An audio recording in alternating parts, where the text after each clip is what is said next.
Alguns frades de bofete querem argumentar que Padre Cicada é o único grande baluarte contra a reforma da Semana Santa. Um tal de Frei Dimas quer nos fazer crer que um ex-aluno do Padre Cicada deve ser uma referência para nós católicos aqui no Brasil, visto que este aluno, que segue a reforma de Bonini, diz orgulhosamente que não há ninguém no Brasil mais apto a falar da reforma que o Frei Boaventura. A autoridade do Frei Boaventura é ainda maior do que qualquer um aqui no Brasil, pois Padre Cicada, tão alta autoridade no assunto da Semana Santa Reformada, foi professor do mesmo, e ele conhece muito bem sobre os argumentos da reforma. Porém, esqueceu o tal Frei, bem como muitos apologistas da reforma, de um nome que é muito maior que Padre Cicada sobre a questão litúrgica, não querendo desmerecer o saudoso Padre Cicada, que Deus o tenha. E esse nome, que é muito maior que Padre Cicada, é Monsenhor Leon Gromier, ordenado sacerdote em 1902, consultor de liturgia da Congregação de Ritos desde 1914, conviveu com os mais eminentes liturgistas da época.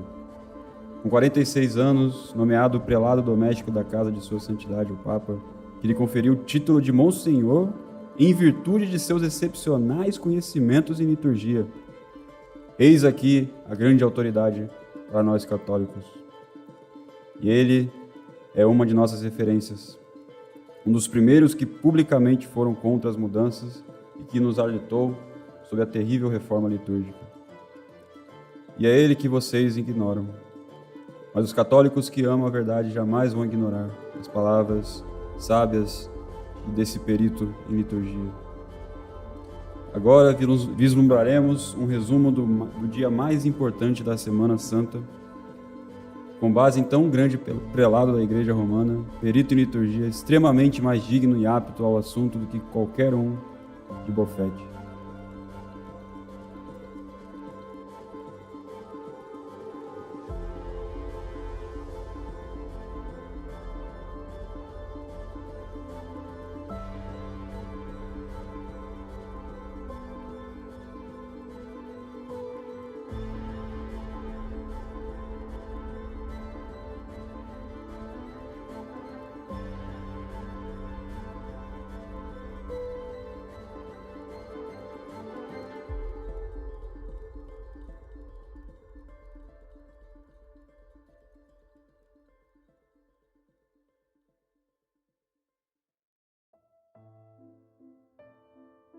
Féria sexta em Parachev, ou seja, sexta-feira em preparação. É o nome dado a esse dia de luto universal, onde nos preparamos para o sábado, que é a preparação para a ressurreição. Neste dia, a Igreja não celebra o santo sacrifício da missa, em sinal de luto e para realçar mais a morte de Nosso Senhor na cruz do Calvário. O ofício divino se divide em 3 partes: leituras, orações solenes, a adoração da cruz e a missa dos pré-santificados. Bonini e companhia apagaram da história a antiguíssima noção da missa dos pré-santificados, ou sexta-feira em preparação, visto que não mais havia dupla consagração da hóstia na quinta-feira santa. A comissão de liturgistas desprezou o conceito da missa dos pré-santificados e decidiu reformar o nome junto com o próprio rito.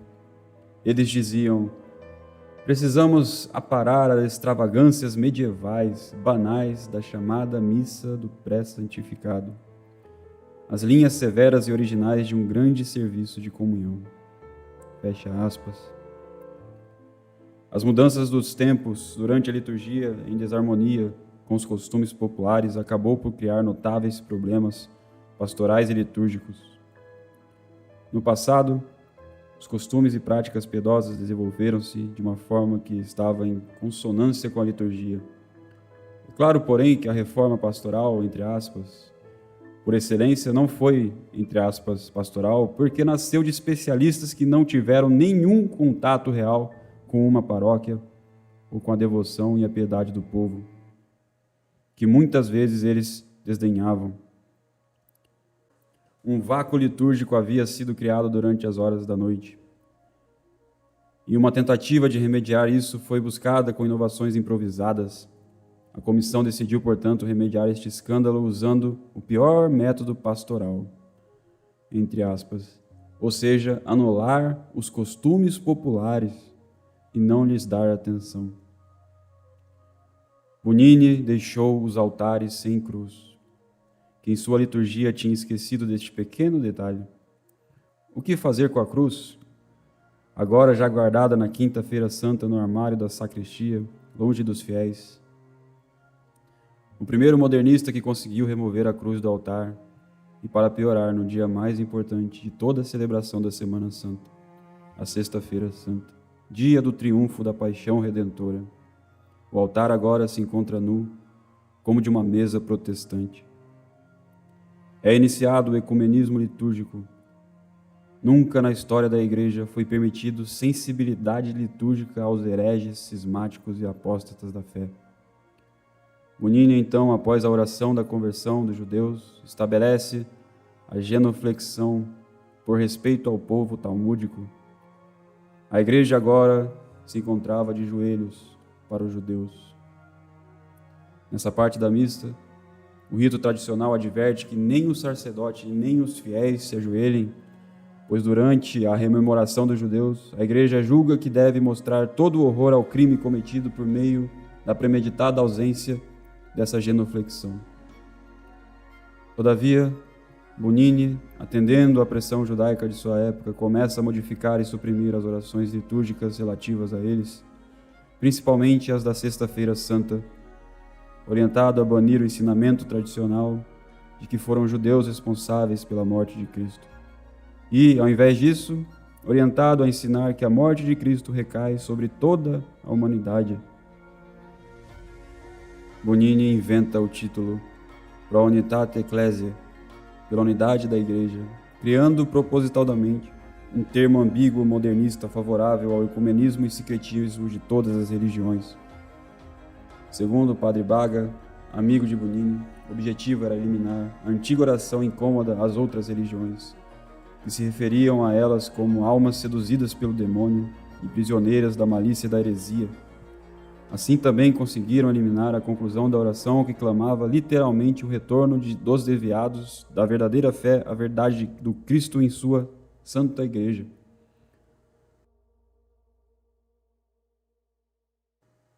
Bonini substitui a procissão do Santíssimo Sacramento da Hóstia, consagrada na quinta, e inventa a procissão da cruz, algo que não tem nenhum sentido teológico, algo inexplicável em termos litúrgicos.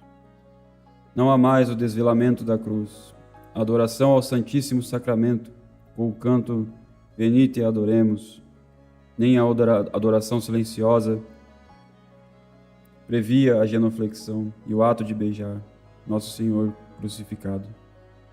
Monsenhor Gromier diz: eles realmente acreditaram que o canto prejudicava a adoração e a atenção e o recolhimento. Séculos e séculos, a Igreja ardentemente desejou adorar, além da cruz, o corpo de Cristo morto estendido sobre a cruz velada. E essa tradição remonta desde o século IV. Bonini introduz o Pater Noster, recitado não mais somente pelo sacerdote, agora pelos fiéis. Algo mais missa novus ordo que isso não existe. Segundo o memorando da Congregação de Ritos, entre aspas, os fiéis do povo de Deus devem tornar-se verdadeiros atores da celebração, fecha aspas. Assim, a Semana Reformada vai contra o Concílio de Trento, que diz que essa palavra deve ser reservada ao sacerdote durante a missa, pois é ele o mediador entre Deus e os homens. Bonini também estabelece que os fiéis comunguem nesse dia. As rúbricas e a disciplina estabelecem que nesse dia tão triste, somente o celebrante consuma a Santa Hóstia, já que se assumia ele o lugar de Cristo. Uma única e solitária comunhão era realizada na Sexta-feira Santa, sem a comunhão dos fiéis. Essa era uma prática antiguíssima. E nesse dia a igreja convida os fiéis a uma adoração silenciosa e uma admiração agradecida, porque sendo nós inimigos, fomos reconciliados com Deus pela morte de seu Filho. Comenta e lamenta Monsenhor Gromier, entre aspas, com a eliminação da missa dos pré-santificados, vemos o enorme tamanho dos poderes despóticos e vastos desses reformadores, cujo abuso não é menor. Até o presente, após o canto da paixão na Sexta-feira Santa, a liturgia dava lugar a um sermão sobre a paixão. Sua piedade era o Cristo morto na cruz. Agora não se tratava mais disso. Não mais se falava a respeito disso. Com uma obstinação digna de grande propósito, eles suprimiram os elementos fundamentalmente romanos, adotaram elementos novos e estranhos, retomaram elementos romanos inferiores e obsoletos, enfim, excluíram tudo aquilo que se possa, seja de perto ou seja de longe, remontar a uma missa. Fecha aspas. E era o Monte Calvário, até esse dia, o mais infame lugar que havia no mundo. Mas depois que se levantou nele aquela cruz e aquele crucificado, foi o mais glorioso e o mais santo. O Monte Calvário era o mais infame e horrendo lugar que tinha no mundo. Mas se bem repararmos, cristãos, os nossos corações ainda são lugares mais infames e mais horrendos. Cristo nos ensina, por São Mateus, capítulo 15, versículo 19, do coração saem os homicídios, os adultérios, os furtos, os falsos testemunhos, as blasfêmias e todos os pecados. De sorte que verdadeiramente são piores e mais infames e horrendos os nossos corações que o Monte Calvário. Porque nossos corações foram-se os delitos, no Monte Calvário castigam-se os delinquentes. Nos nossos corações formam-se os homicídios, no Monte Calvário castigam-se os assassinos. Nos nossos corações formam-se os furtos, no Monte Calvário castigam-se os ladrões. Nos nossos corações formam-se os adultérios, no Monte Calvário castigam-se os adúlteros. Nos nossos corações formam-se as blasfêmias e os falsos testemunhos. E é no Monte Calvário castigados os perjuros e os blasfemos. Eis aqui como nossos corações são lugares mais infames e mais horrendos que o Monte Calvário. Mas assim como Cristo crucificado transformou o Calvário de monte infame e abominável em monte venerável e santo, assim os nossos corações, de lugares de abominação e torpeza, se transformarão nessa Sexta-feira Santa em lugares de pureza e de santidade, se nós pusermos e fixarmos bem os nossos corações, o Cristo crucificado. Um coração contrito e arrependido é onde se pôs a cruz de Cristo. É o que Deus nos pede. Filho, prebe mihi cortum. Filho, dá-me seu coração. E quem nesse dia vai resistir a Deus e negar-lhe o coração? Desgraçados de nós, se esse dia não produzir em nossa alma um retorno para aquele que nos amou mais do que a si próprio, o verdadeiro amigo que deu a vida pelos seus amigos.